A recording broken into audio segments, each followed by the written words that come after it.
Hello, I am audible now. Let's start with this session.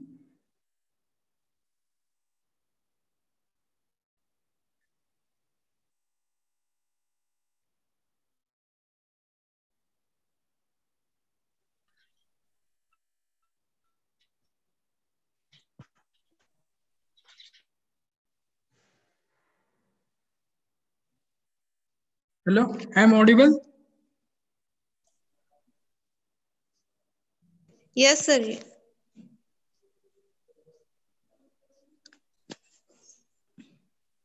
There is some network error issue is there. So sorry for interruption once again. We welcome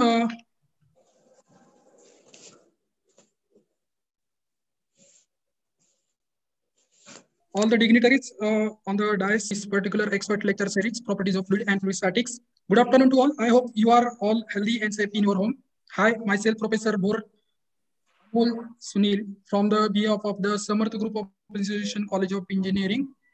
Extend my warm welcome to all the dignitaries, resource persons, faculties of our institute, participants from various colleges across the various states. Honorable Dias, it is my honor to welcome our guest, Dr. Gulav JB sir, Dean R&D and Professor of Civil Engineering at SGOICOE Sangamner. On the behalf of the Samarth College of Engineering, I also welcome Dr. Patil AJ, Principal SGOICOE Belhe, and also welcome Administrative Officer Professor Gadekar PS, SGOICOE Belhe. So the main objective of this expert lecture to enrich the knowledge of the participant throughout the interaction with the expert person. So this will be benefited to all the students and the faculties which are come here for this expert lecture. So I would like to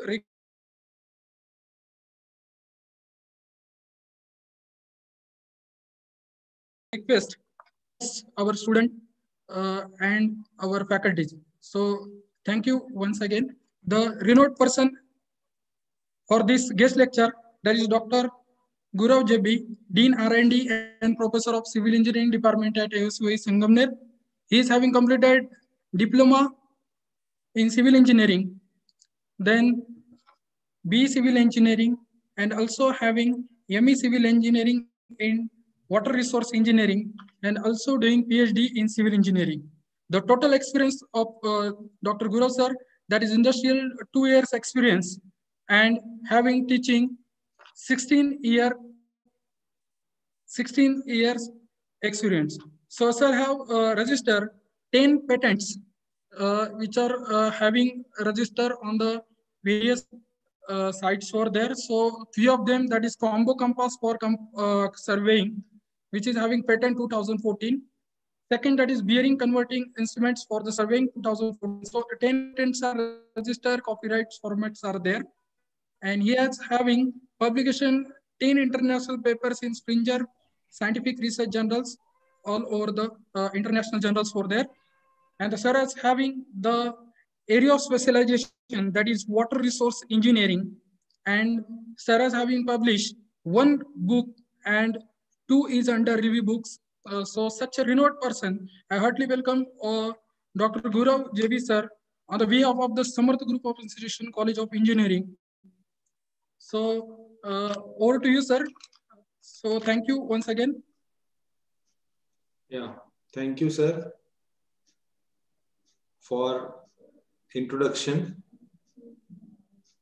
I am very happy that Samarth College of Engineering, the faculty members and students, they invited me to have the discussion on the article fluid mechanics, in particularly the properties of fluid and fluid statics. I am thankful to the management, Samarth College of Engineering, Principal Dr. AJ Patil, Administrative Officer Gadekar PS, Head of the Department Praveen Satpute, the coordinators of the program Ashwini ma'am, Amol Bhor sir, So I'm thankful to all of you for giving me this opportunity to share the views on fluid mechanics.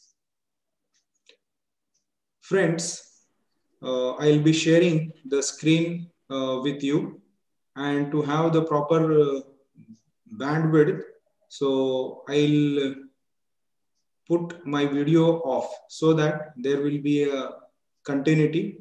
Okay. So I'll be sharing the screen.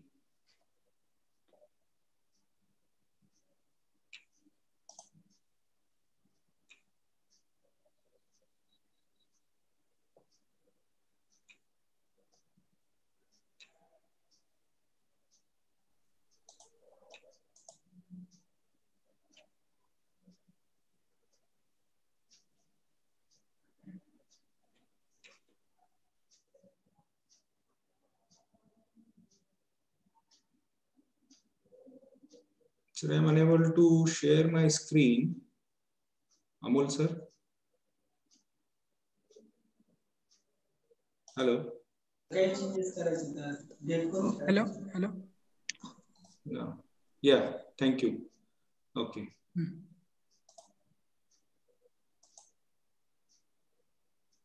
Fine. Yes, friends. We'll see first of all the scope for today's presentation. It is fluid mechanics. That too, in general, the properties of fluid and the fluid statics. Okay, friends, the properties of fluid. Before touching to that, let us see in general what is meant by fluid mechanics. Now.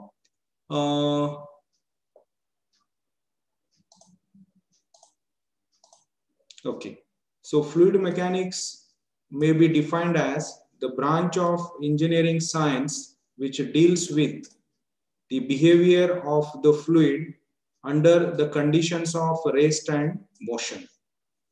Friends, this fluid mechanics, it is the study of behavior of the fluid under the conditions of rest as well as in motion. Guru sir. Now, hello. हा गुरु sir, screen तुमची visible होत नाही sir, दिसत नाहीये. म्हणजे पुढे तुम्ही open नाही केलं का slide? Just a minute, I have opened it. Okay. Yeah, now is it visible? 1 minute. Yeah, because on phone I can see that it is not visible. Now is it visible? No, sir. No, sir. No, sir. Just a minute.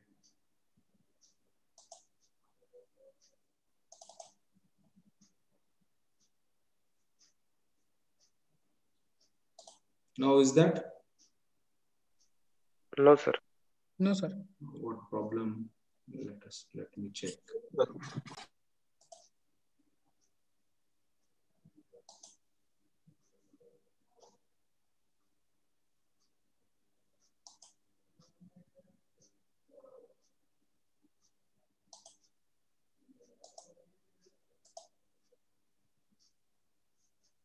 Yes, sir.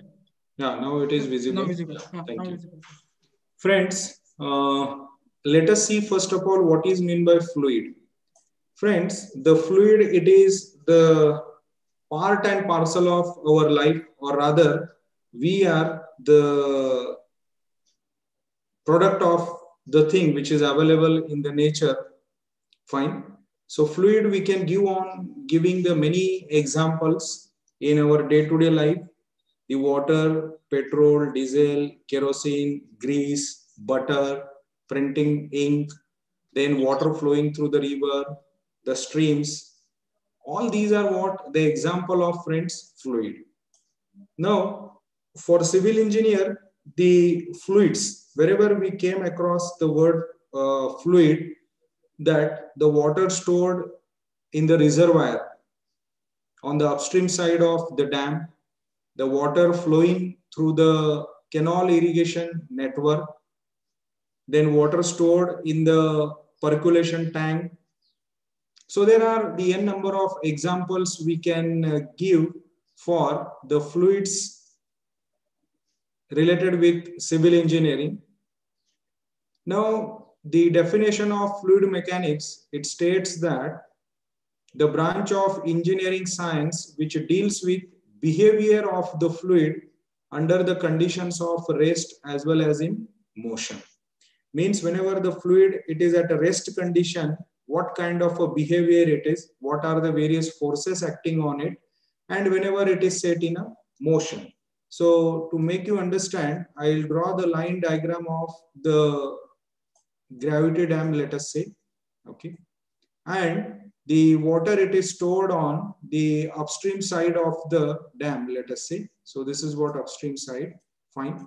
And you can see that when the water it is stored in the form of the reservoir, here the width of the dam, actually the longitudinal section will be like this, okay, the length of dam. So here the width of dam, it is very, very less because the pressure exerted by the water, it is less. And as we move in the downward direction, deeper and deeper, the intensity of pressure or the pressure acting in the downward direction or intensity of pressure, it goes on increasing. And the more amount of pressure will be there, and that's why the base of the dam will be having the more width. This is what one example of the water which is stored in the form of the reservoir. And whenever the water is stored in the reservoir, what is happening, friends? So the pressure it is exerted normal to the surface with which it is in contact. Fine, right? So like this, the pressure it is acting on the wall of the dam, fine, and it goes on increasing as we move deeper and deeper. Okay. So that is what means what, friends? The pressure it is acting on the wall of the dam throughout its length and its intensity, right? It will go on increasing in the downward direction. That we'll see after some time, that whenever we'll see the concept of pressure, water pressure and all those.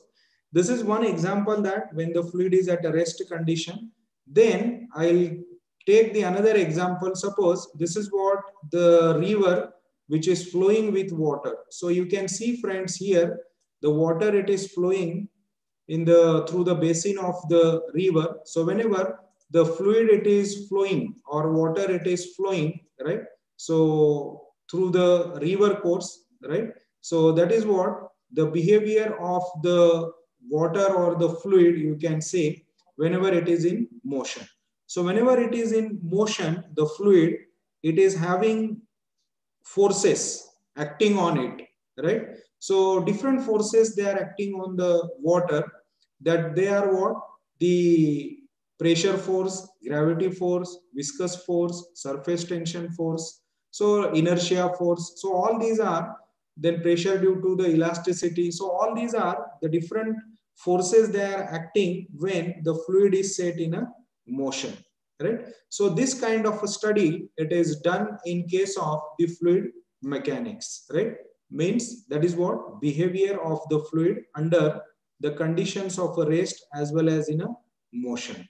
So that is what. And there may be in the audience, there may be the few students, they have done the diploma and they are newly admitted. So they have studied the concept of hydraulics. So hydro means what, friends? A Greek word which is used for water, okay? Which is used for water, fine. And the behavior of the water at a rest as well as in motion, it is called as a hydraulics. But here, the fluid means what? It includes water and other the fluids also, right? Petrol, diesel, kerosene, oil, fine. So all are included, fine. So that is what the fluid mechanics. Then this fluid mechanics, it is studied in three broad categories, that is statics, kinematics and dynamics. So let us see one by one. So fluid statics, the study of incompressible fluids. Now, friends, the incompressible means what? Which we cannot compress it, right? Fine. So the study of incompressible fluids under the static conditions is called the hydrostatics, right? and that dealing with compressible static gases. For the gases, those are the compressible, it is termed as aerostatics. Fine. So that is what statics. So means the fluid will be at a rest condition in compressible fluid. Fine. Then next is the fluid kinematics.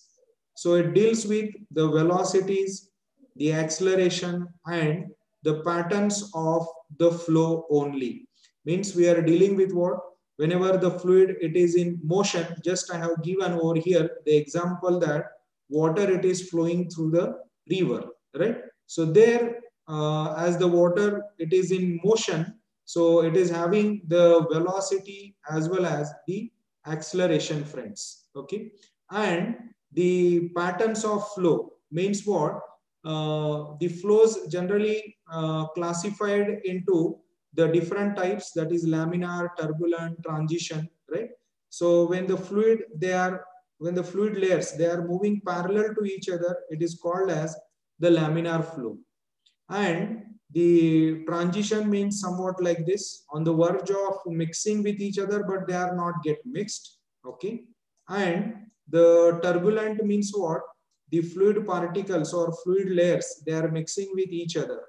Now this phenomenon, it is occurring at a lesser velocity, that is laminar. This is occurring at somewhat more velocity, and this is occurring at the higher velocity. Now, generally, during the rainy season, whenever the rivers, they are flowing with the greater amount of the magnitude of rainfall, so there we can experience this type of the patterns of a flow with a roaring sound, right? Then in the rest season, or whenever the precipitation, suppose it has stopped or the rainfall will not be there, so river will be flowing with a certain stage or the depth of water at a lesser velocity. So there we can experience this laminar flow as well as this transition flow. So in fluid kinematics, we'll be dealing with velocities, accelerations, and the patterns of the flow. Now, as the fluid it is in motion, so we are not dealing with the forces or the energy which is causing the velocity and acceleration. They are not dealt under this kinematics. Now, they are dealt separately under the term which is called as a fluid dynamics. Means what?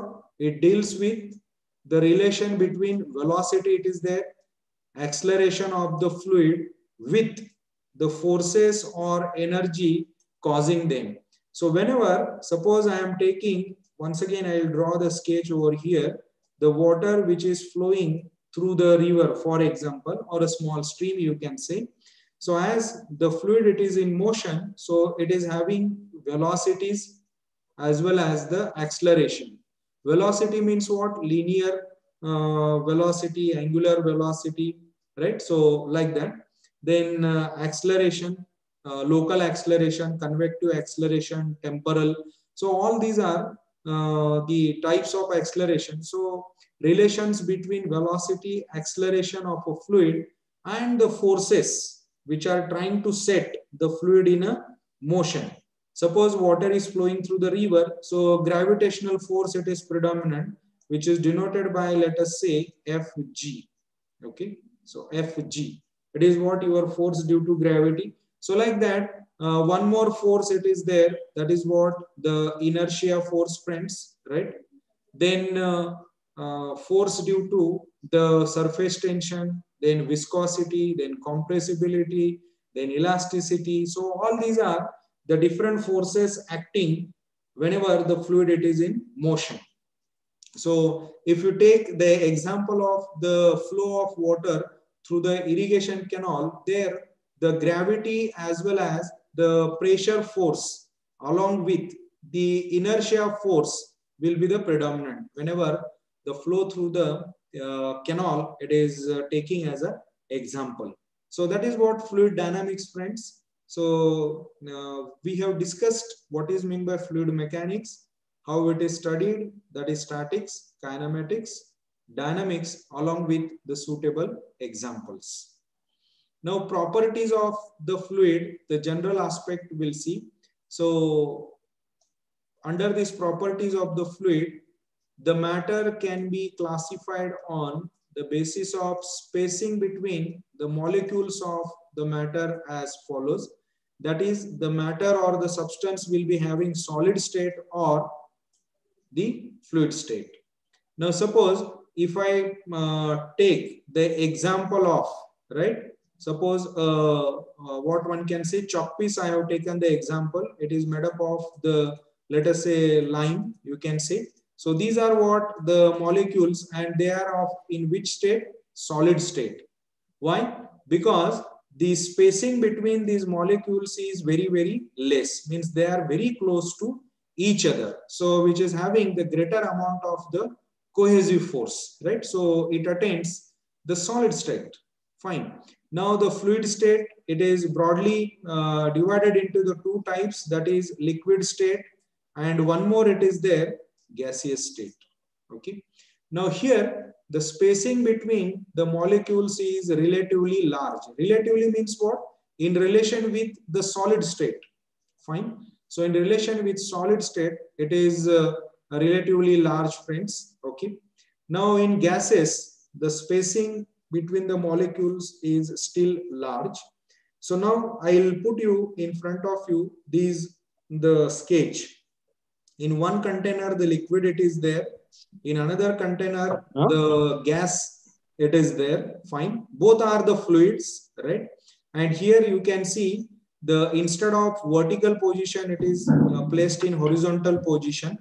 If you look at the liquid, right? So this much amount of the space, it is empty, means we can go on adding the more amount of the liquid into it, till that it will get completely occupied the entire space of that container.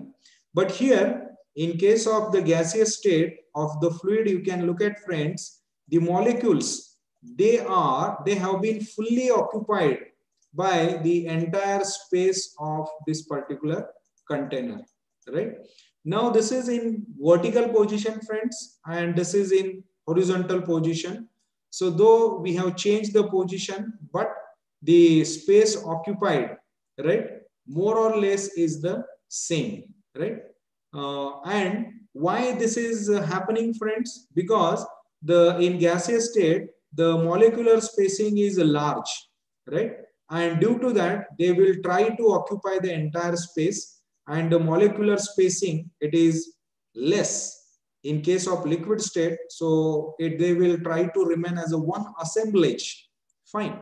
So that is what liquid, friends, right?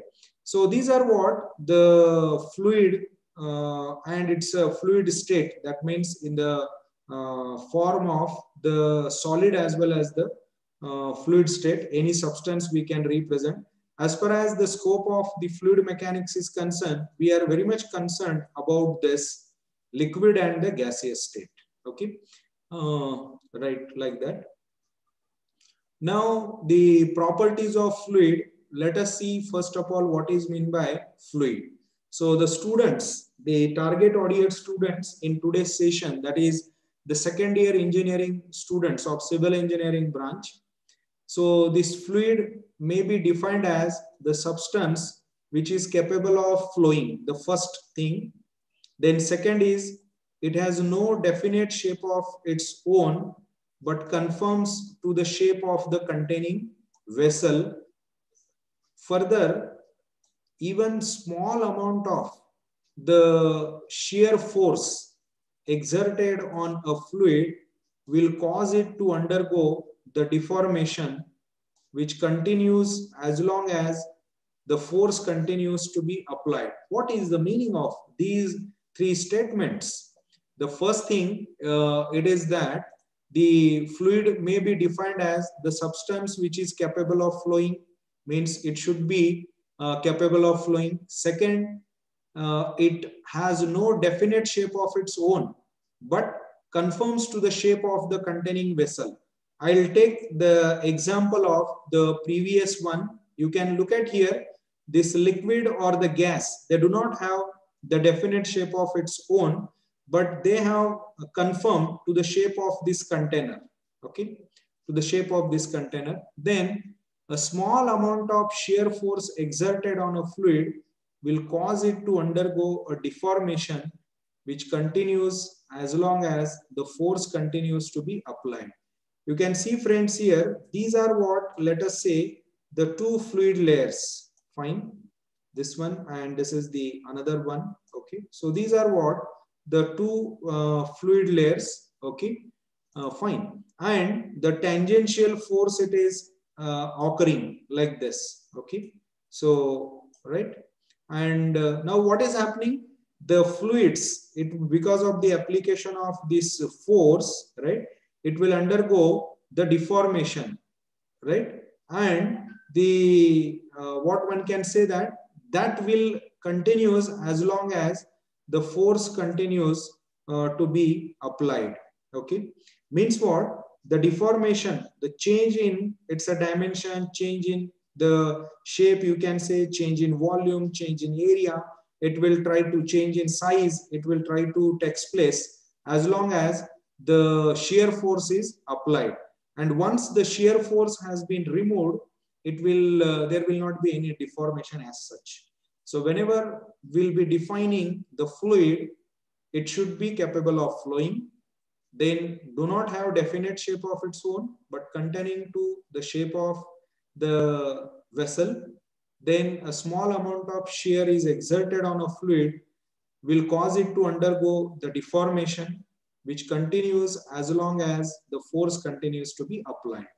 So students, whenever we want to define fluid, these three aspects are the most important.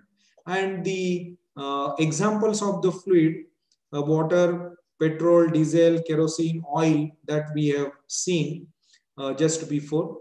Then next is the liquid.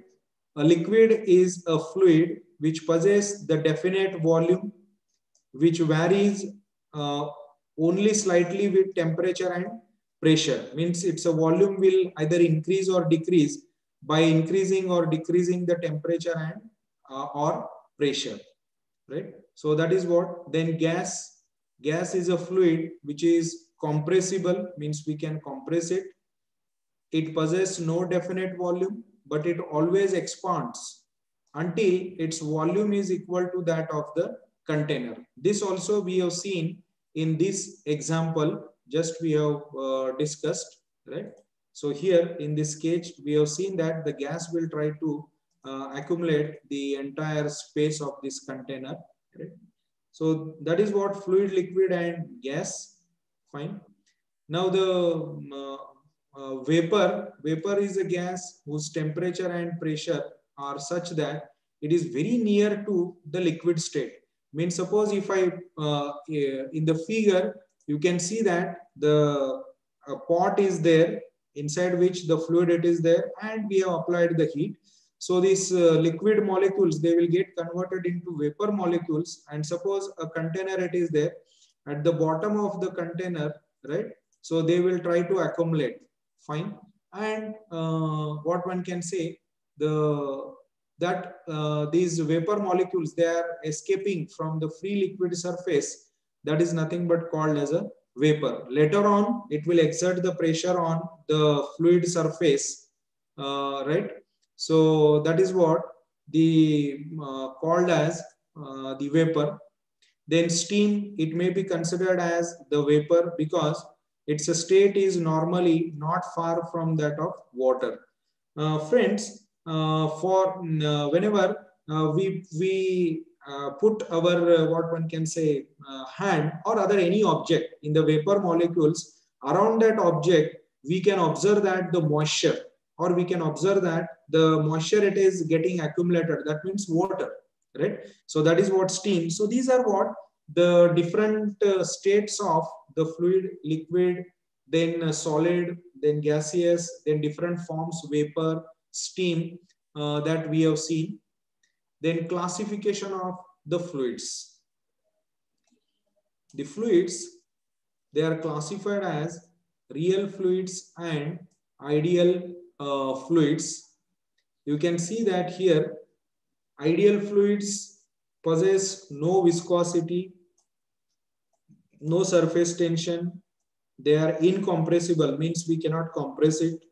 no resistance is encountered as the fluid moves, and they do not even exist in nature also. They are only the imaginary fluids. Then the doubt will be in the minds of the student that if it's a imaginary, then what is the use of this fluid? So you can see over here, friends, the existence of these imaginary fluids was conceived by the mathematician in order to simplify the mathematical analysis of the fluids in motion. I'll give one example to make you understand this. Suppose if I want to say that the density of the fluid is constant, which is denoted by rho. So this rho value, if I want to consider it as the constant, right, means which is not changing. I'll write rho is equal to constant, means C. Okay, so rho is constant. Fine. Now, and by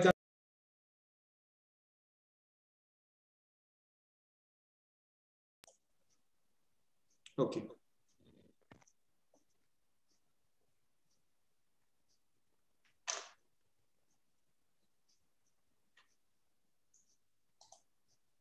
Fine. Yeah, there was some disturbance. Okay. So for mathematical analysis point of view, we consider that the fluid will be having the constant mass density, or mass density is constant, right?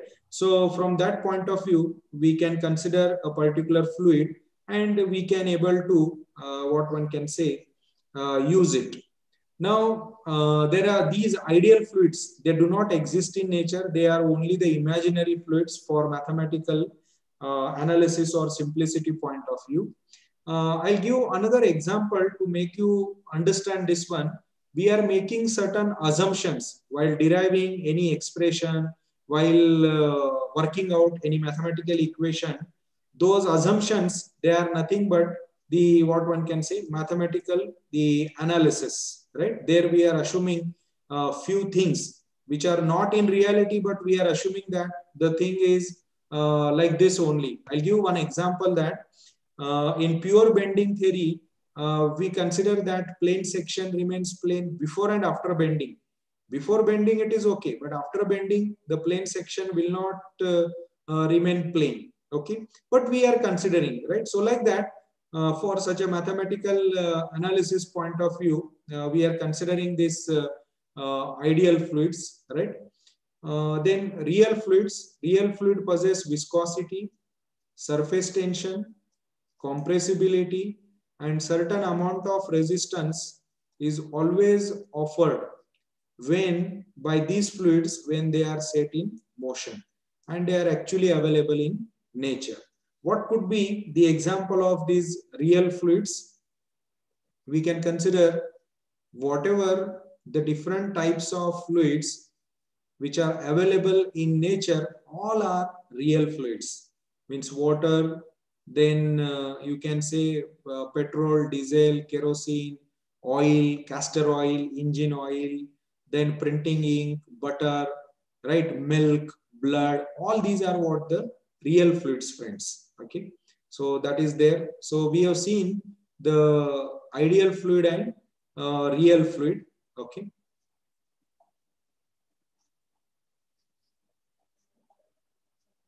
Now this is what the concept of variation of shear stress with respect to the velocity gradient.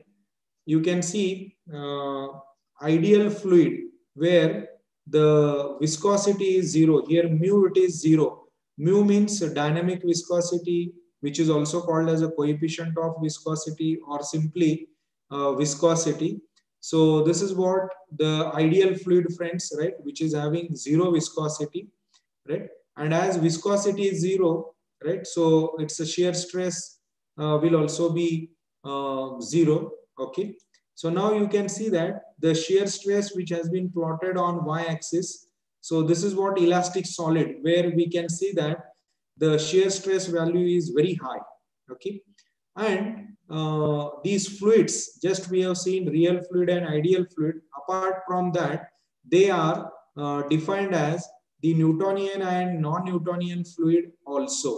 Let us see what is meant by the Newton's law of viscosity before going for that variation of shear stress. So the Newton's law of viscosity states that shear stress tau acting on fluid element layer is directly proportional to the rate of shear strain. Fine. Or mathematically we can say shear stress tau is equal to mu, that is coefficient of viscosity, or you can say the dynamic viscosity or simply viscosity, multiplied by dv upon dy. What is meant by dv upon dy, friends? So dv represents what? Change in velocity, right? And dy represents what? Change in distance y. So change in velocity with respect to distance y, which is called as velocity gradient. So this dv upon dy is called as velocity gradient. So if the shear stress is directly proportional to mu into dv upon dy, which is called as the Newton's law of viscosity, and if fluid obeys this law, means shear stress is directly proportional to unit rate of shear strain, it is called as a Newtonian fluid. Otherwise, it is called as a non-Newtonian fluid. Now, in this sketch, just we started the discussion on the variation of shear stress tau, right? And velocity gradient. Here on the horizontal axis, right? X-axis, we have represented ideal fluid. Just we have seen mu is equal to 0. On y-axis, shear stress tau has been represented. And here you can see, friends, the line which is passing through the origin. Okay. So that is what the Newtonian fluid means. Shear stress is directly proportional to unit rate of shear strain. Examples are water, air, kerosene. Then you can see if the fluid do not obey the Newton's law of viscosity here, which is called as a non-Newtonian fluid.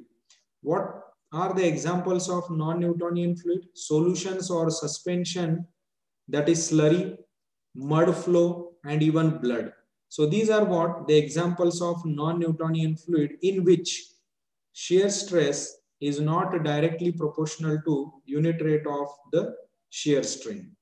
Then next is the real plastic. Before going for the other types of fluid, let me refer once again this expression, that is Newton's law of viscosity. Here, the power of this exponent of this bracket, you can say dv upon dy, bracket raised to 1 in case of the Newtonian fluid. While in case of non-Newtonian fluid, this power will be more than 1. And that's how the nature becomes the non-linear, more than 1.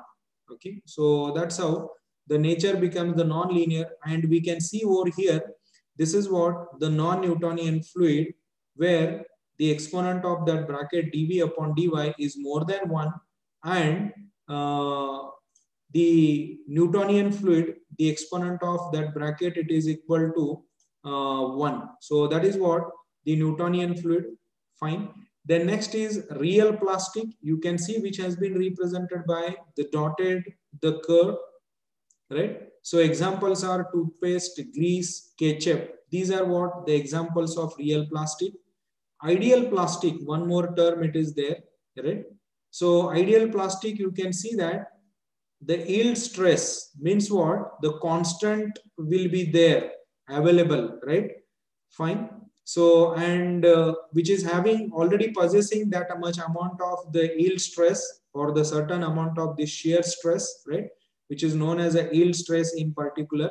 And later on, it's a shear stress will go on varying, and variation it is of the linear, right? And what are the examples of this from civil engineering point of view? Sewage, the human excreta, the wastewater from WC and bathroom, that is called as a sewage. You can say sludge when it is get deposited, right?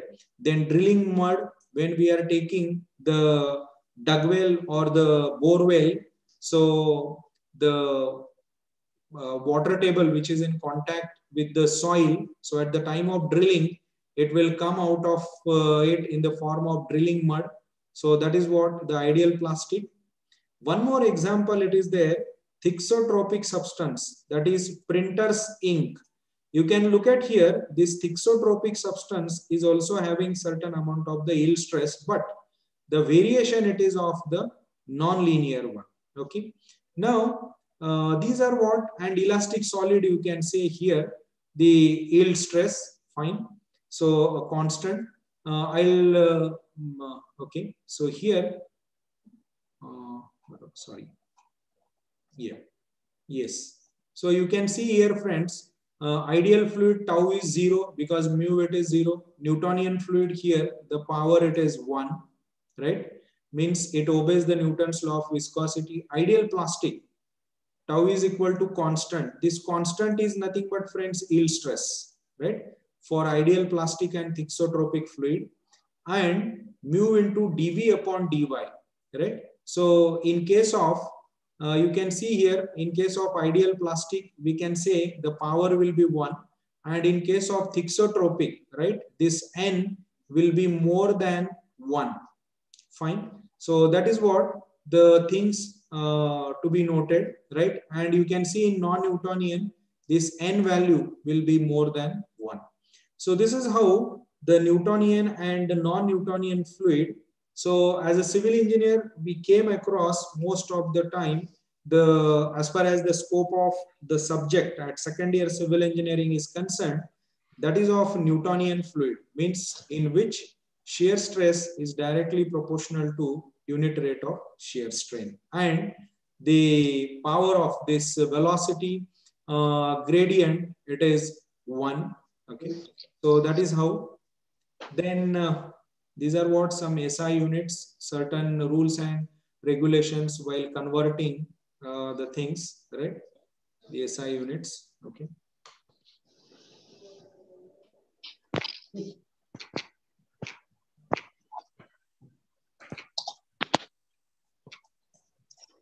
Yeah. Now we'll go to the basic properties of the fluid. Now the mass density, the first one is mass density, density or specific mass. Mass density of a fluid is the mass which it possesses per unit volume. It is denoted by the Greek symbol rho. Okay. And in SI units, mass density is expressed in kilogram per meter cube, that is kg per meter cube. Now you can look at, friends, in this cage, it's a cubical content whose size it is 1 meter by 1 meter by 1 meter, right? Within this volume of 1 cubic meter, right, whatever the number of molecules, right, or the mass of these molecules will get occupied, right, this mass upon the volume 1 cubic meter, so that we can represent as the mass density. Now this mass density at 4 degrees Celsius in different systems of units, it's a value, it is 1000 kg per meter cube. Now mass density of water, it is taken as 1000 kg per meter cube. So while solving the numericals, the mass density of water, it is required. So like that. Then one interesting thing about this mass density, which is a function of temperature and pressure, right? So if we go on applying the heat to this one, so what will happen that in case of the fluid, maybe in the liquid or gaseous state, maybe mostly in the liquid state, these what one can say, the molecules, they will get evacuated, or rather leave their contact, right, from this cubical content, and the what one can say, the mass of the molecule will go on decreasing if we apply the heat. Means what? The numerator, it goes on reducing, right? But the volume of the content, it is 1 cubic meter, right? So as the numerator, it is decreasing. So what will happen to the mass density? Mass density also will go on decreasing. If we apply, if we go on heating or as the temperature increases. Now, the another thing it is that the pressure, if I apply the pressure on this particular, the mass, right? So what will happen? The spacing between the molecule will go on, what one can say, go on reducing, and the molecules, they will be, they seems to be closely spaced, right? So by applying pressure, suppose the molecules we have been, right, compressed it, right? So within this, what one can say, the new or the empty space, we can go on adding more number of molecules. Means what? We are increasing the mass of the molecules, right, within this cubical content. Means what? The m, it is increasing, means numerator mass, it is increasing. So as volume, it going to remain the same. So mass upon the volume, right? As mass increases, means numerator is increasing. So mass density has to increase, right? So that's why the important aspect of the mass density, which is a function of temperature and pressure, you can say, right? So like that. And this is what the dimension of mass density, that is mass we express in terms of capital L, and volume, it is actually L, linear dimension, it is represented by L, right? So L into L into L, that is L cube. So that is L raised to -3. So that is what mass density, friends. Then next is specific weight, which is also called weight density. So specific weight of the fluid is the weight which it possesses per unit volume. It is denoted by the symbol small w and Greek gamma. In some book it is used W, and in some book it is used the gamma. Then it's a SI unit, it is Newton per meter cube. And one important aspect, it is that specific weight of water at 4 degrees Celsius in different units is 9,810 Newton per meter cube, or 9.81 kilonewton per meter cube. Now, friends, this is what specific weight, right? So, and its value, specific weight of value, it's it is given at 4 degrees Celsius. Now, let us take the cubical content once again, which is having its dimension 1 meter by 1 meter by 1 meter. And there is a, this is the weight, right? Means what? The force, and force is equal to mass into acceleration due to gravity. That's why here in downward direction, the acceleration due to gravity, G, that has been represented, right? So we can say that the W, that is specific weight, is equal to rho, that is mass density multiplied by acceleration due to gravity. This is the relation between mass density and specific weight, right? So rho is equal to W upon G, or W is equal to rho G. Fine. So now as the specific weight, it represents the force. So that's why it is represented by Newton per meter cube, right? And mass density, which was represented by kg per meter cube, as it representing the mass. But here the weight means what? The, you can say the force, and force is equal to mass into acceleration due to gravity, right? So that's why here the G has been represented. Now I want to tell you that W is equal to rho G. This is the relation between mass density and specific weight. If you see here, friends, W, specific weight, is equal to product of mass density and acceleration due to gravity G. So this G seems to be a constant, or it is varying from place to place, you can say, right? And as the G changes, specific weight will be changing, right? Suppose if G is constant, we'll consider, so W will be changing as mass density changes.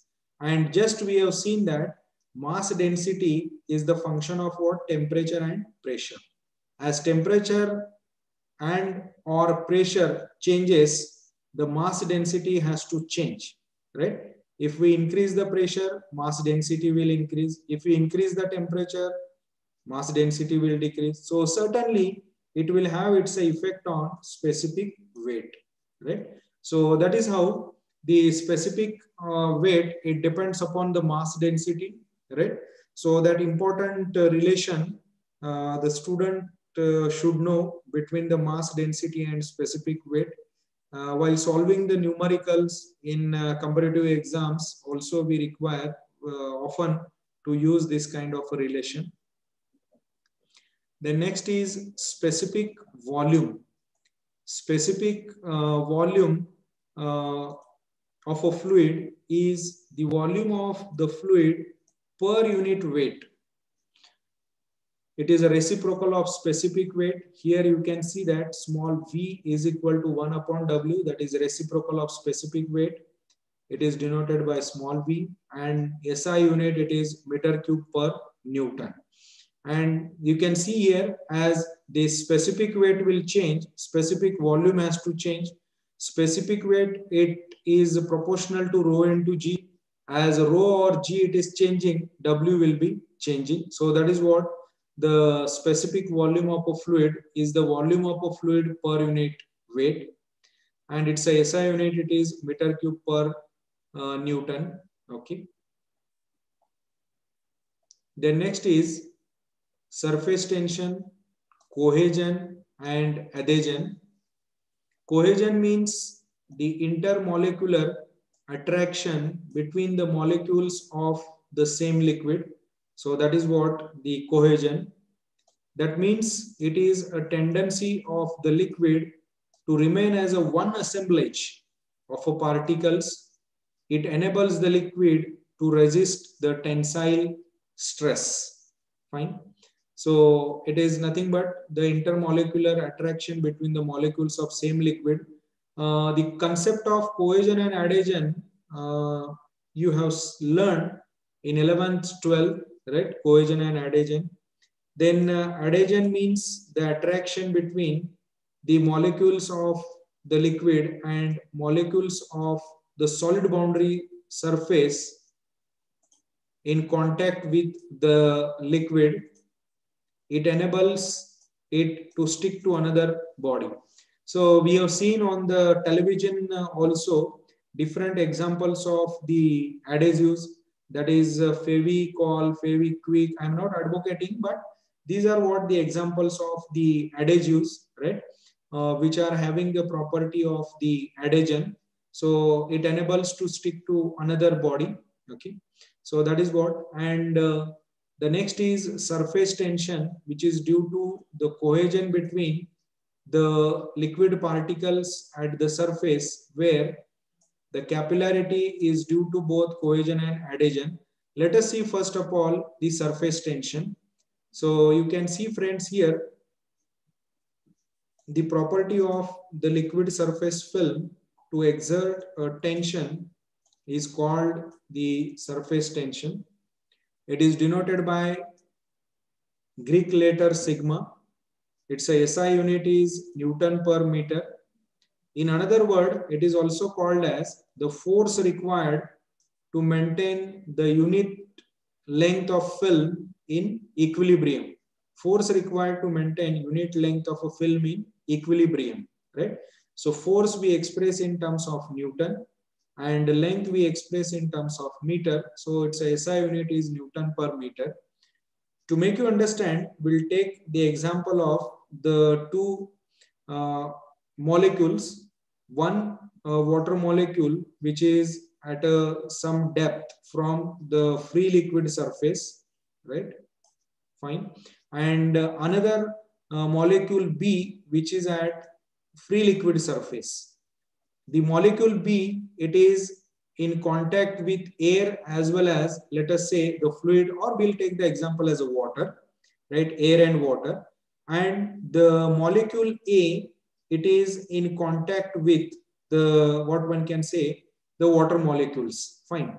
Now, you can look at here, the arrows have been shown in horizontal and vertical direction, vertically upward, downward, then horizontally leftward, towards left, towards right. Okay. So you can see that on right hand side, there will be the another fluid particle, right, which is trying to in a contact with the molecule A, right. There may be the another fluid particle on left hand side at the top as well as at the bottom. So because of the molecule A, which is surrounded by the other fluid or water molecules, so the molecule A will be having equal and opposite forces in vertically upward as well as in downward, then horizontally towards left as well as towards right. But the story of this molecule B, it is in total different. You can see here the molecule B, which is in contact with air as well as in water. So on upper side, right, on upper side or at a free liquid surface, there is the, what one can say, it is this particular the molecule which is not of the water, right? So now what is happening, friends, here on the left as well as on the right, there will be the water molecule, right? But it is exposed to the air surface also, but in the downward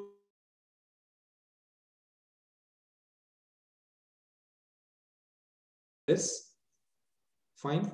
And this is how on the upper side there will not be the what one can say, the cohesive force and or the water molecule, and due to that it is trying to it is trying to get created the tension at this free liquid surface like this. Fine. So like this. Okay.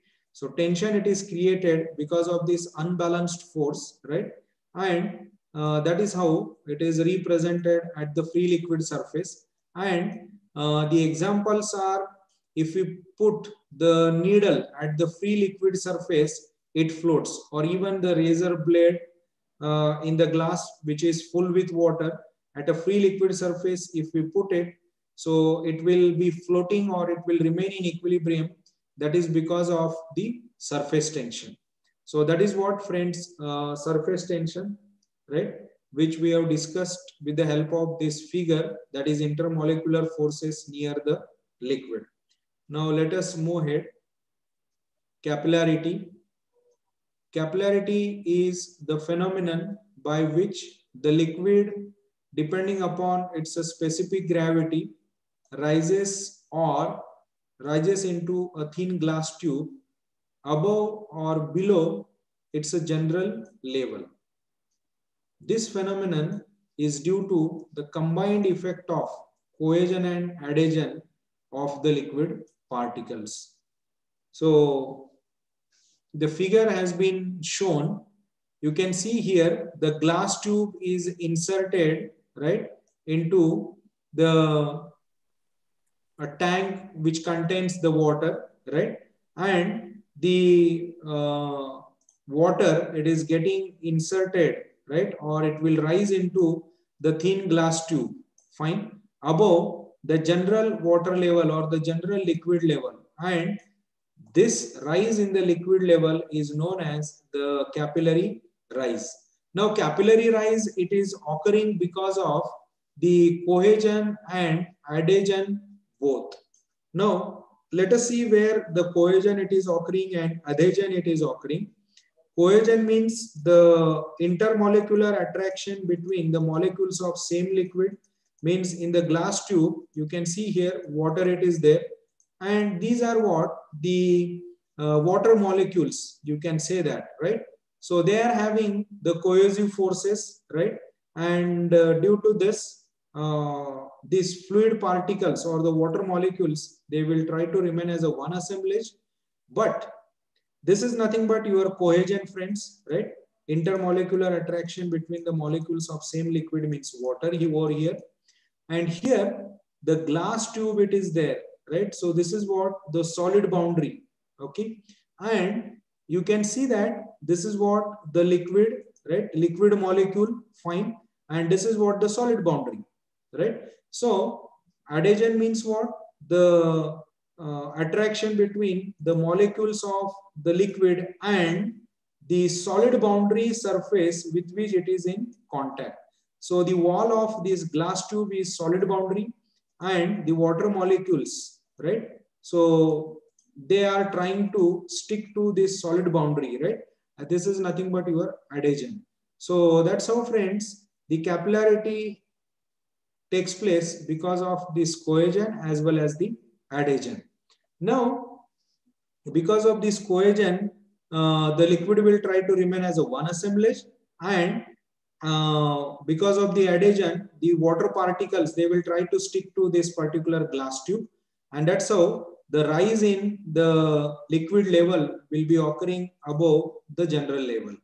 So that is what capillary rise. This is capillary tube which has been shown. Now, if I take the meniscus of this water, fine. So here just we have seen the at a free liquid surface there will be the tension, right? Surface tension specifically. So that has been represented by the sigma by exaggerating it, and the angle made by sigma with the glass tube, it is nothing but, friends, theta.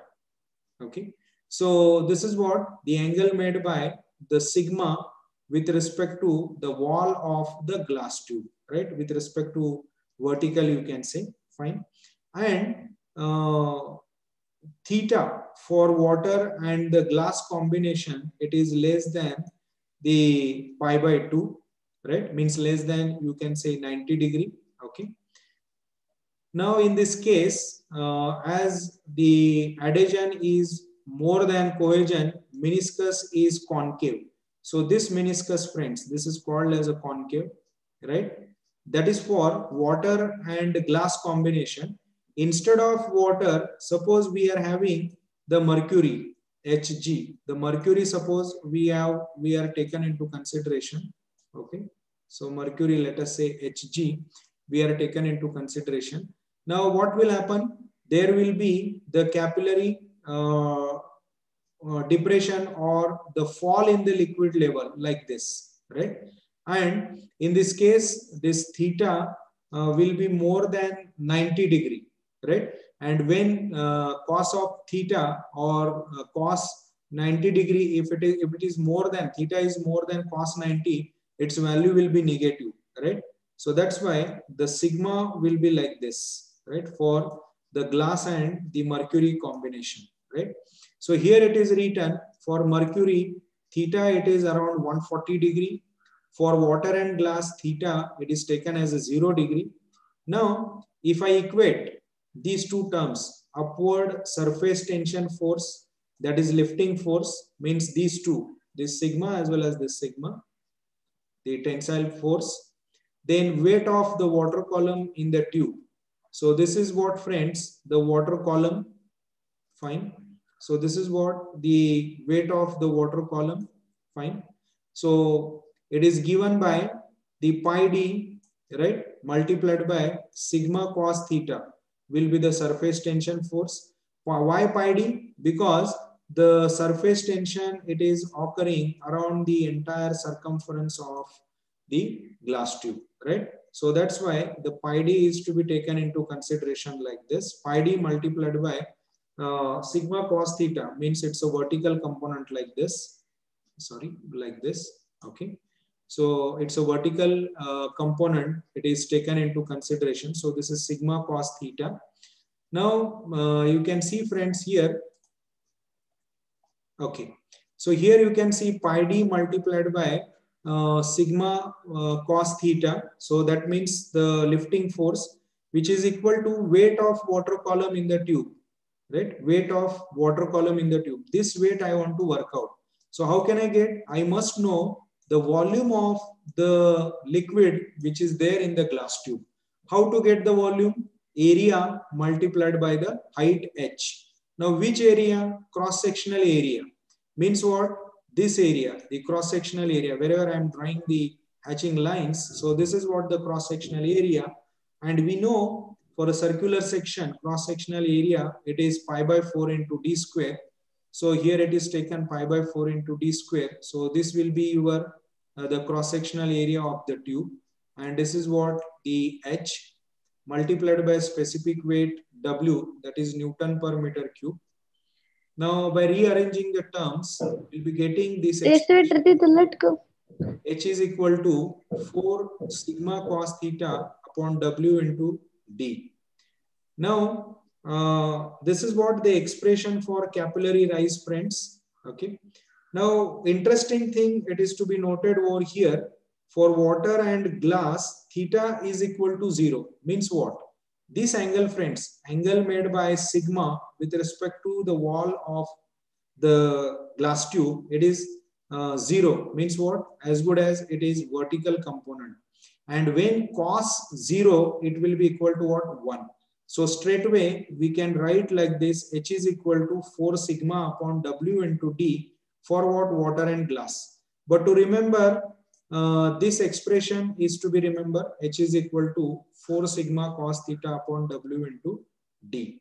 And for mercury, that theta value, it is varying between 130 to 150 degree. So which is taken as 140 degree. And when theta, it is more than 90 degree. So cos theta, I mean to say. So its value will be negative. And we can say capillary depression or the fall.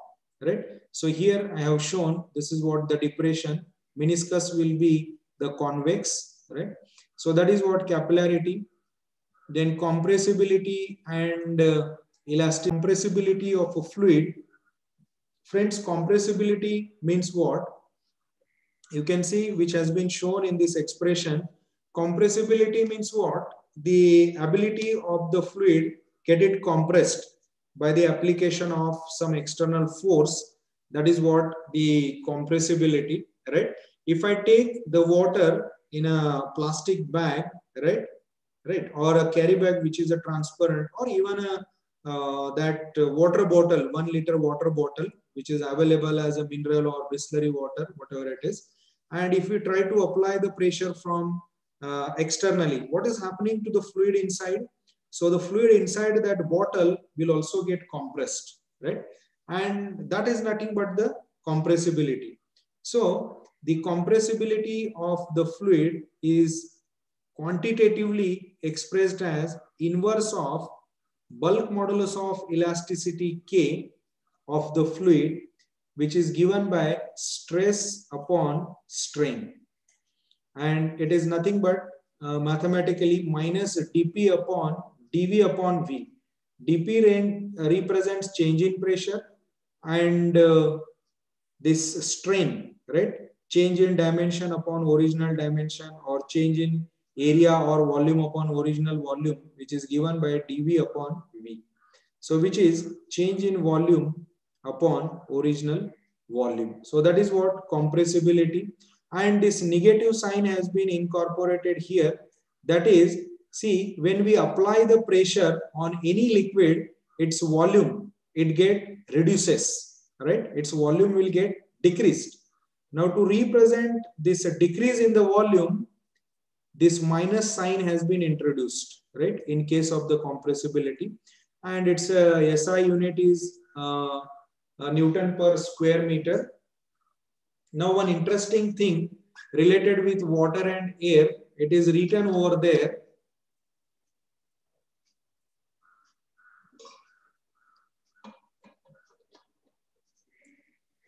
Air is about 20,000 times compressible than water. Here you can see. Because density of water, it is 1000 kg per meter cube, and density of water, it is around 1.5 kg per meter cube, right? And another thing it is to be noted, the K increases with increase in pressure, and K decreases with increase in temperature, right? So that is just as that of the mass density. Then specific gravity, it is defined as the ratio of specific weight of the fluid to the specific weight of standard fluid. This is one definition.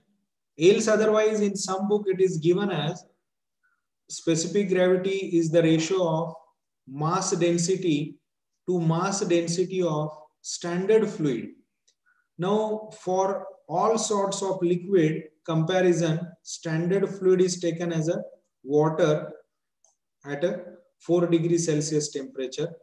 Then for all gases comparison, standard fluid is taken as a hydrogen or air at some specified temperature and pressure. Now it is the ratio of what? The two quantities with same units. So certainly it's a pure number which will not have any dimension or the SI unit as such. And interesting thing to note about the water, that water is having specific gravity 1 and specific gravity of mercury, it is 13.5 to 13.6. But for all practical purposes, the specific gravity of mercury is taken as 13.6. Now, in general, we can say that specific gravity represents that, in general sense, I mean to say that a particular liquid is heavier by how many times than that of water. Let us say, for example, mercury. So mercury is 13.6 times heavier than that of water, right? So like that, the specific gravity we can say, or we can able to make the use of it. So that is what specific gravity, friends. Now viscosity. Now one more important relation that is often used in the examination while solving the numericals for direct second year students, as we will be dealing with multiple choice questions in university examination, right?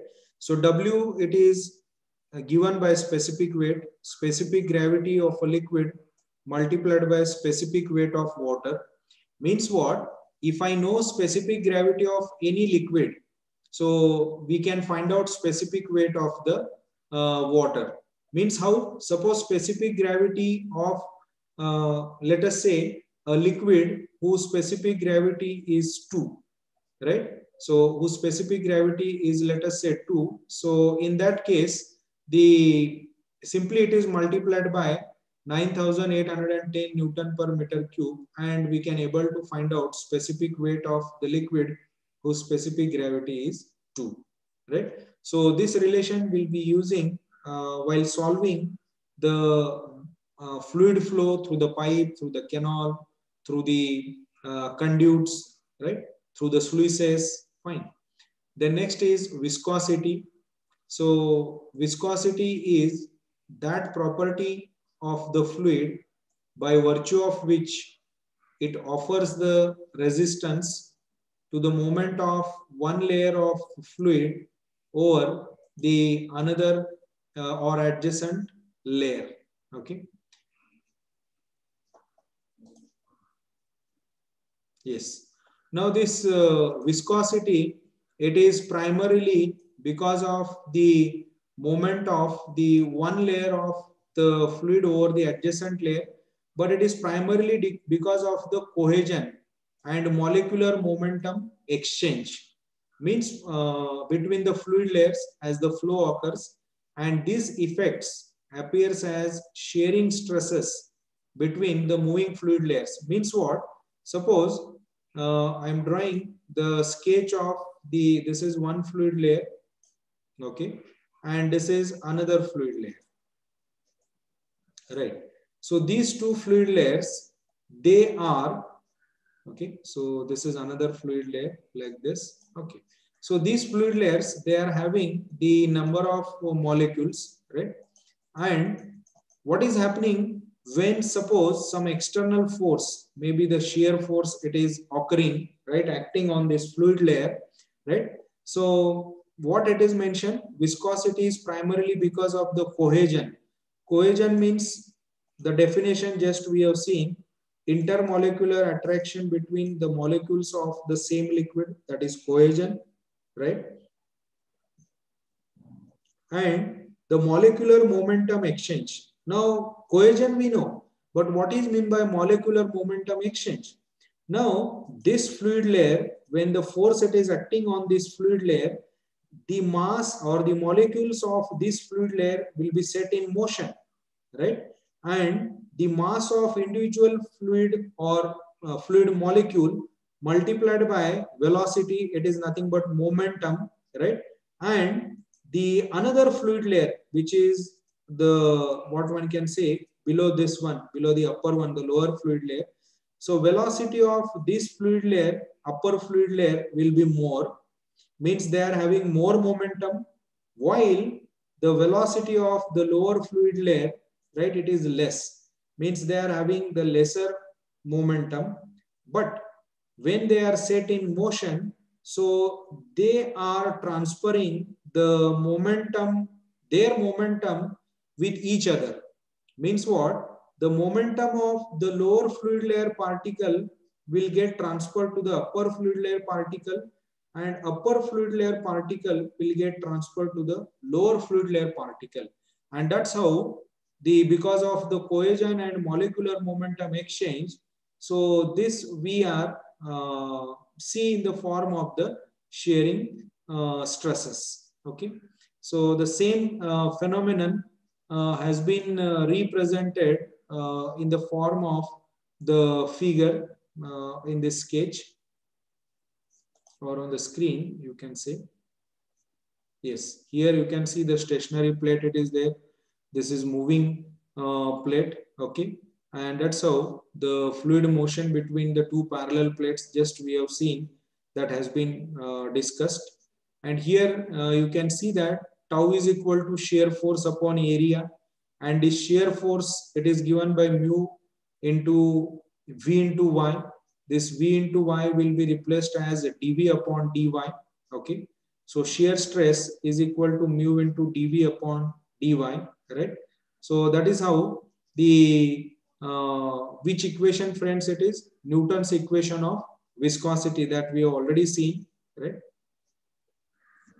Then next is the dynamic viscosity. Viscosity, it is of the two types, that is kinematic and dynamic. So this dynamic viscosity, or which is also called as coefficient of viscosity, synonymous words are used. It may be defined as the shear stress required to produce unit rate of angular deformation. It's as it involves the force. So it's a SI unit, it is Newton second per square meter. And in metric system, it is represented dyne second per square meter, or poise also. Poise is the name of the unit, right, for dynamic viscosity, which is given after the Poiseuille. Poiseuille is the name of the scientist, right? And 1 Newton second per square meter is equal to 10 poise, right? If we are having the answer in Newton second per meter square, we can multiply it by 10 to get in terms of the poise. Fine. Then next is kinematic viscosity, which is denoted by Greek symbol nu. So ratio of dynamic viscosity mu and the mass density rho is known as the kinematic viscosity, right? So nu is equal to mu upon rho. Now this kinematic viscosity is concerned with length and time only. So its a unit will be meter square per second. It's a SI unit is in terms of Stokes also, which is given after CG Stokes, right? CG Stokes is the name of the scientist. So after him, the Stokes is the unit which is considered for this kinematic viscosity. So, and there is one relation between the Stokes sign in terms of meter per second also. That is 1 meter square per second is equal to 10 raised to 4 Stokes. Okay. So that is how, and this is vapor pressure we have discussed initially at the beginning. Now we'll move to the another content, that is fluid statics. Yes. So fluid statics, which includes the buoyancy and flotation. Now, part A was with properties of the fluid, and part B of unit 1, it is fluid statics and introduction to buoyancy and flotation. Now, fluid statics, just at the beginning, we have discussed that study of the behavior of the fluid at a rest is known as the fluid statics. Now, what could be the examples of fluid statics, friends? The water stored on the upstream side in the form of reservoir, right? Uh, in case of the dam, that is the example of fluid static. Even the water stored in the percolation tank in the form of the reservoir. So these are what the examples when the fluid is at a rest condition. Another example that whenever the water is stored in the elevated storage reservoir, ESR, right? So that is also the example of the fluid under static condition. And when we open the wall of that elevated storage reservoir, water will be flowing through the pipe, right? So that is the example of that fluid which is in motion. So here in fluid statics, we'll see that fluid pressure at a point. Let us see the pressure, which is also called as the intensity of pressure. Now pressure means what? Force exerted on a unit area, or pressure at any point P is given by force per unit area, right? Force we express, friends, in terms of Newton, and area we express in terms of the square meter. So certainly its a unit will be Newton per square meter, which is also called as a Pascal, right?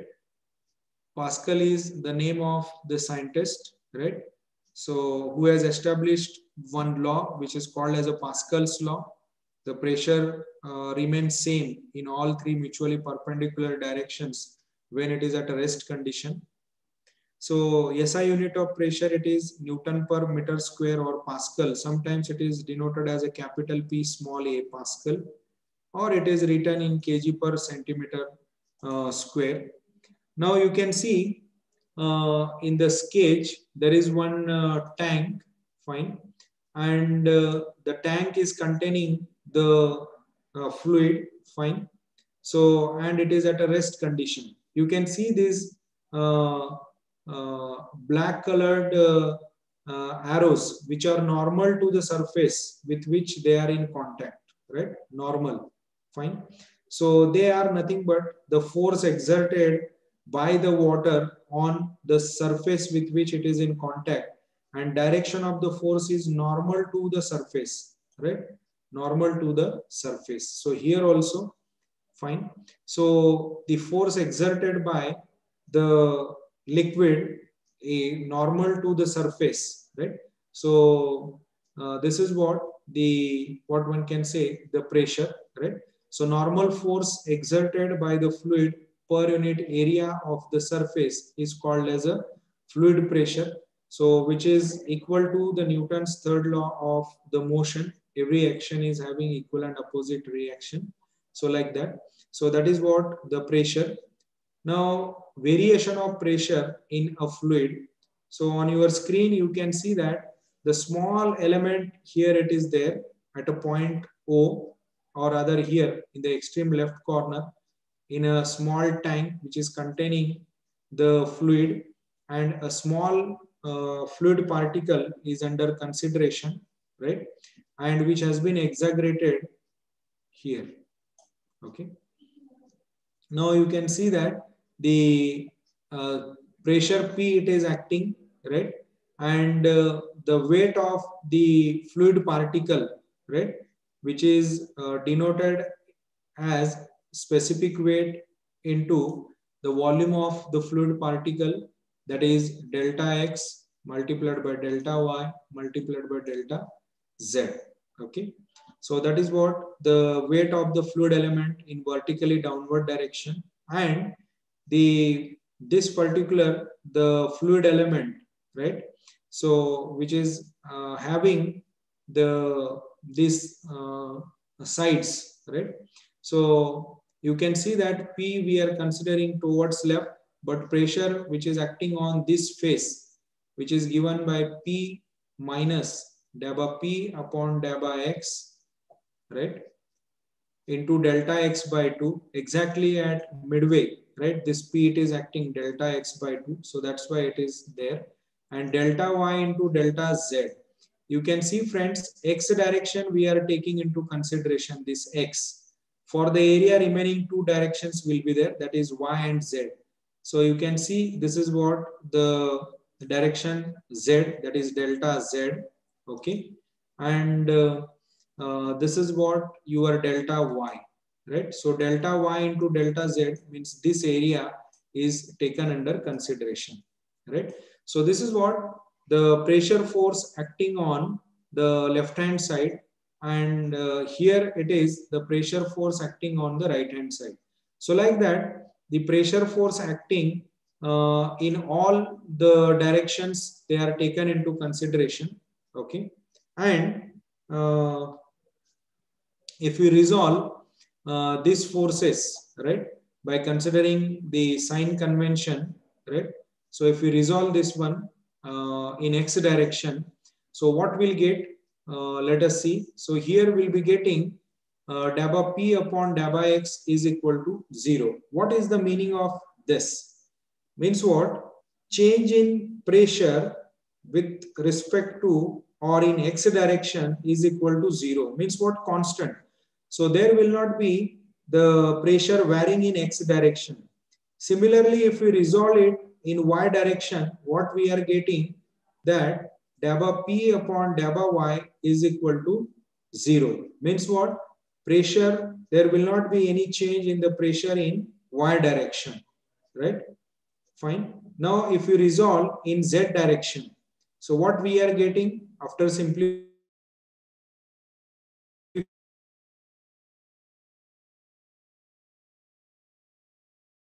what is the meaning of this one? So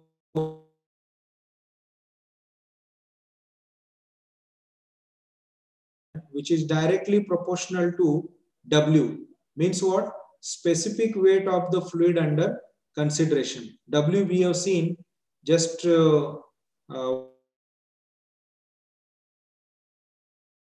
is in z direction and is directly proportional to specific weight of the fluid under consideration. Now this negative sign, it is there.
No, please wait. There is some interruption.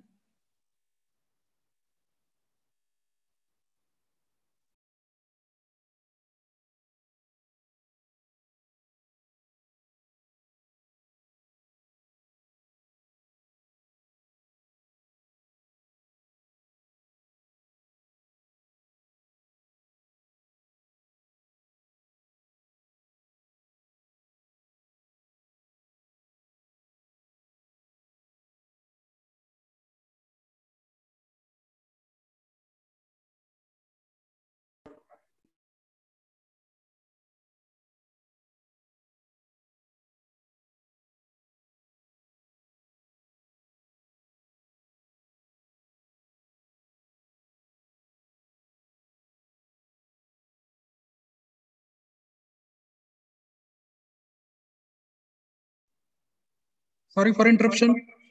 Please wait.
Hello, hello.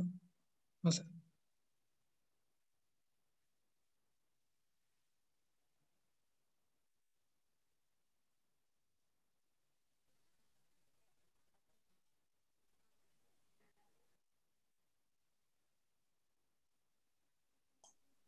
Yeah. So, am I audible? Yes, sir. Okay. So this equation is the basic equation of hydrostatic, that is dP by dz is equal to minus W. Or sometimes it is written minus rho g also. So what it indicates, pressure always increases in or varies or changes in z direction, and which is directly proportional to specific weight of the fluid under consideration, right? So that is what basic equation of hydrostatic. Now with this, we'll move ahead. Pressure at a point in a liquid, fine, or rather, yes. Suppose this is what the point which is under consideration in a vessel which is at a distance, which is at a, okay, which is at a distance h from free liquid surface. This tank, it is having the water of height capital H which is stored, and from the datum the tank is at an elevation of ZO, and the tank contains the liquid of specific weight W. This is your free liquid surface, and here at free liquid surface there is one point under consideration that is called as the point at a free liquid surface, and here P suffix A is written, means what? Atmospheric pressure, right, which is acting at free liquid surface. So atmospheric pressure means what, friends? The pressure exerted by the air on the free liquid surface, right? So that is nothing but atmospheric pressure. So even we are sitting in the classroom, everywhere the atmospheric pressure it is acting. So the object which comes in contact with the air, right? So air exert the pressure on the object, and that pressure is called as atmospheric pressure. So just we have seen, friends, dP by dz is equal to minus W, fine. Considering liquid is a incompressible, means we cannot compress it, for which W is constant, means specific weight is constant. So if we integrate it, so what we'll get? P is equal to, this is constant, so constant integration will be constant into x, so it is minus W into Z plus the constant of integration C. Now if we substitute by using the boundary conditions this particular C, so what changes it will bring, let us see. So you can see here, if we put the value of this for C, right? So here you can see pressure, atmospheric pressure or pressure at free liquid surface, which is given by what? You can see here W, sorry, H plus ZO into W. Here it is written minus W into H plus ZO, right? Plus C, fine. So now previously we have considered this point at a some depth H. Now we are considering the point is here, right? So that is how the pressure equation which is written PA at a free liquid surface minus W into in bracket H plus ZO plus C. Now from this we can work out C is equal to atmospheric pressure plus W into in bracket H plus ZO. If we substitute, we'll be getting this equation, friends. Pressure at any point is equal to atmospheric pressure plus W into H. And atmospheric pressure is constant at a particular place, which is 760 mm of mercury, right, or 10.33 meter of water. So pressure at any point, which is given by PA plus W into H, as this PA is constant, so simply P is equal to W into H. Now here you can look at, friends, pressure at any point will be given. You can see the PA was there, right? But PA, it is acting everywhere, right? So simply I want the pressure at this point. So how will I get? So this H multiplied by W. So PA plus W into H, but PA is constant. So simply pressure at any point will be equal to W into H. The height of a liquid from free liquid surface, H means, okay. So that is how. Then one important thing related to this, the pressure, it does not depend upon the shape of the container, right? It depends upon the height, right, from free liquid surface, or depth from free liquid surface. So you can see point A, B, C, D, right?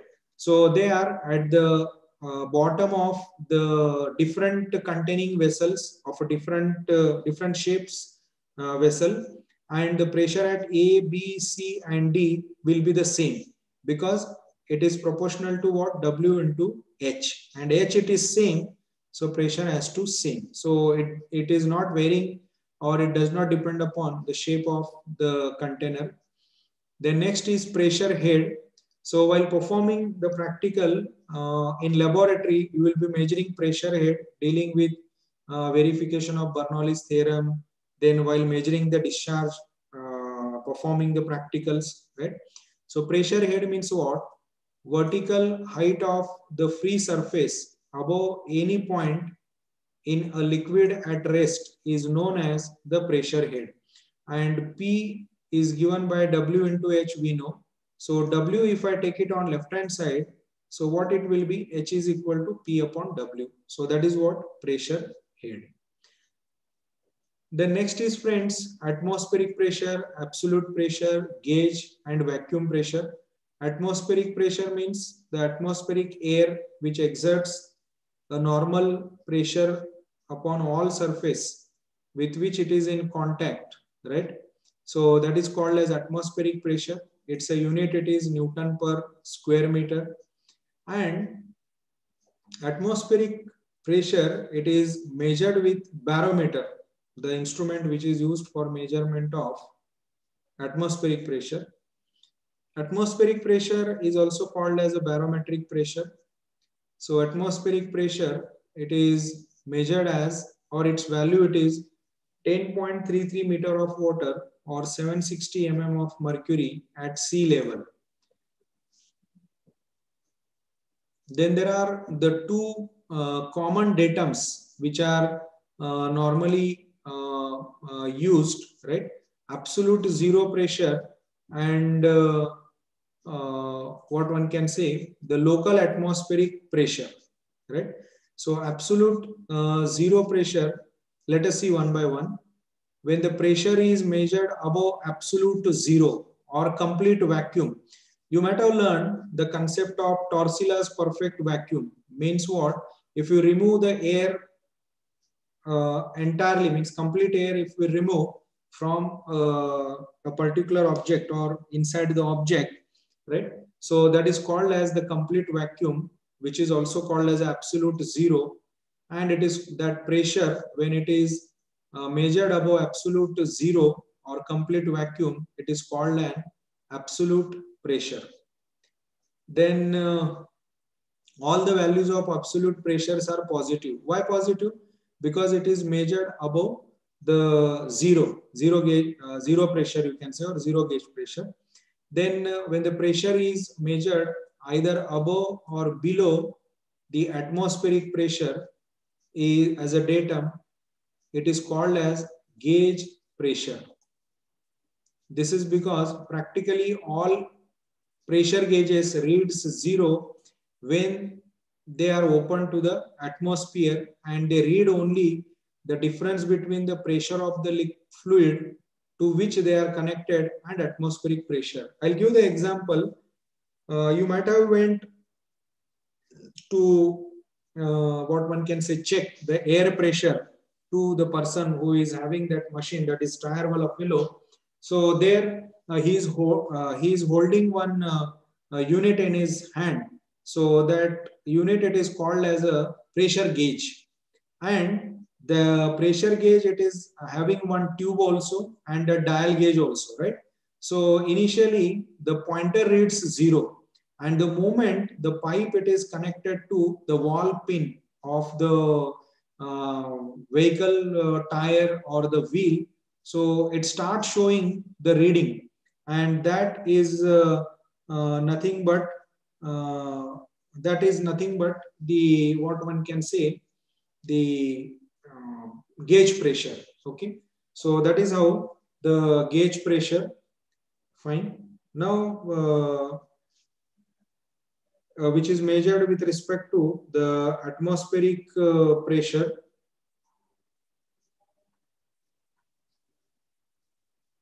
Okay, so pressure they are measuring with respect to the absolute 0 and atmospheric pressure, right? Okay, I'll just, we'll see how to measure the pressure, because I got the intimation from the organizer that will be ending at 5 p.m. right? So I'll see how much I can cover. So measurement of the pressure. Pressure, it is measured with the help of manometer and mechanical gauges. So mechanical gauges, they are of the Bourdon tube pressure gauge, diaphragm pressure gauge, bellows pressure gauge, deadweight pressure gauge. So they works on this principle, friends. An elastic element inside the gauge will be there, which deflects under the action of applied pressure, and this movement is mechanically magnified, and which operates the pointer on a graduated scale which shows the pressure. And all manometers, they are working on the principle of balancing the column, the height of the column of the liquid. So manometers, they are of simple manometers, differential manometers. Then manometers, they are of piezometers, U-tube manometer, single column manometer, differential manometer. Differential means, friends, what?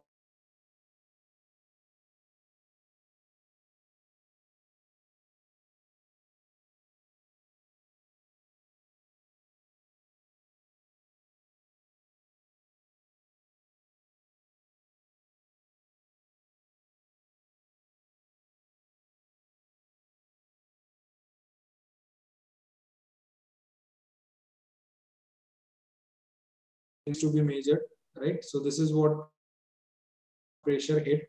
Okay, then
Hello, sir.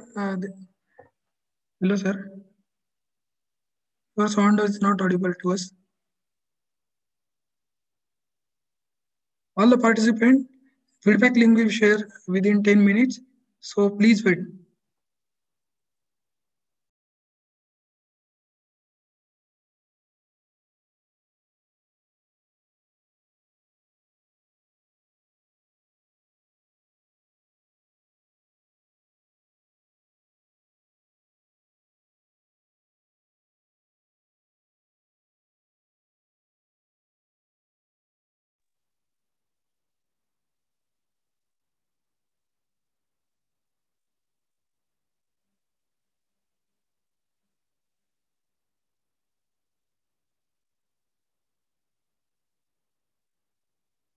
Hello, there is some network issue.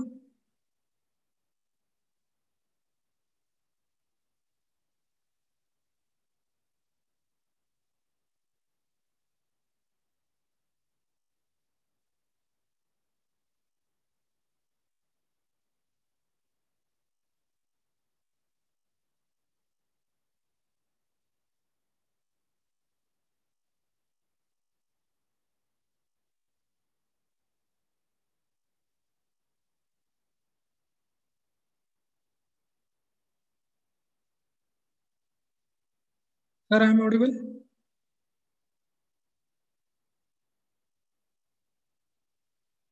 Hello. Sir, audible. Audible. So we'll conclude the session, friends. So due to the time limitation, in chat box also I have seen that it was mentioned that very long session. Yeah, truly, I sincerely agree that the session was the long one. Why? The reason I'll tell that the target audience I have considered second year civil engineering students, right? And by keeping those students in view, I try to have this particular session that the student should understand whatever we are discussing. So that is how the target or the objective was, which was discussed by Amol Bhor sir with me. So that's why it was the, what one can say, somewhat the longer one. So I conclude that in this session we have seen the different properties of the fluid and the fluid statics. So I am thankful to the management of Samarth College of Engineering, Belhe, for giving me this opportunity to share the thoughts or the articles on fluid mechanics. I am thankful to organizers also, uh, Bhor Hello, sir, sir. then Satpute sir, and all those who are directly or indirectly involved for organizing this particular online session. Thank you. It's over to you, Amol. Yes, sir. Thank you once again, Dr. Guru, sir, for coming here for giving this expert lecture to all our participants, especially for civil engineering students, SC civil engineering students. Uh, we heartily welcome again to you and giving us such a nice and inspirational lecture for SC students and all other participants from the other set also. Participants are come to hear this expert lecture. Thank you once again. Feedback link will be shared in the chat box. Thank you. Uh, certificates automatically. So thank you once again, sir. Thank you. Thank you. On behalf Thank you, of Amol. Samarth College of Thank you, Engineering. audience. Thank you. Thank you, sir. Thank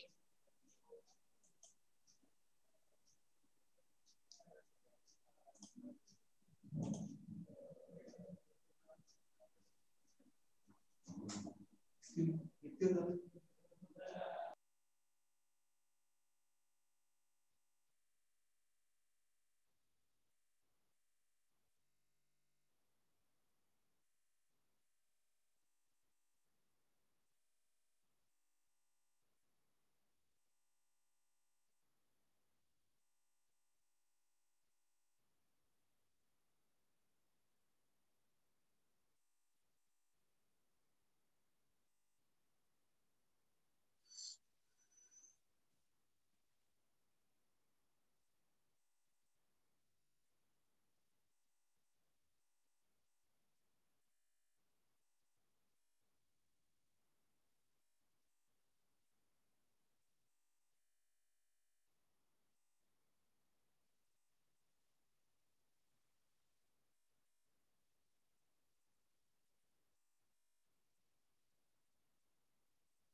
All the participants, please fill the feedback form.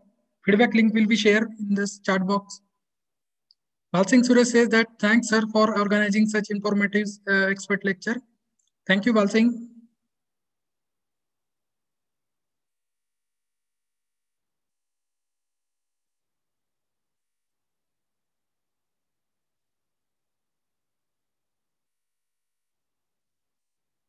I hope all you are filling the feedback form.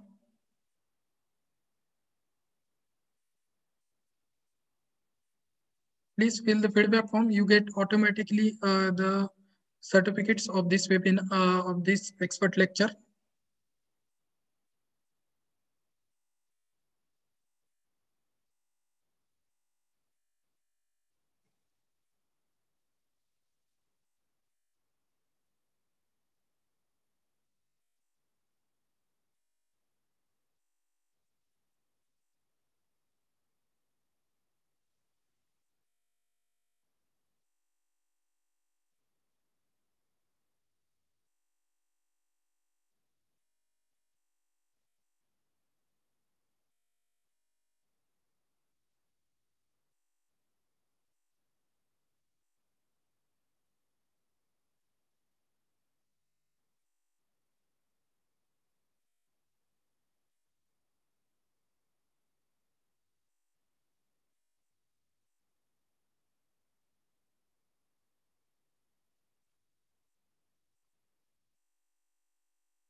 Hello, those who are filling the feedback form, they should leave the meeting. Those who are filling the feedback form, they should leave the meeting.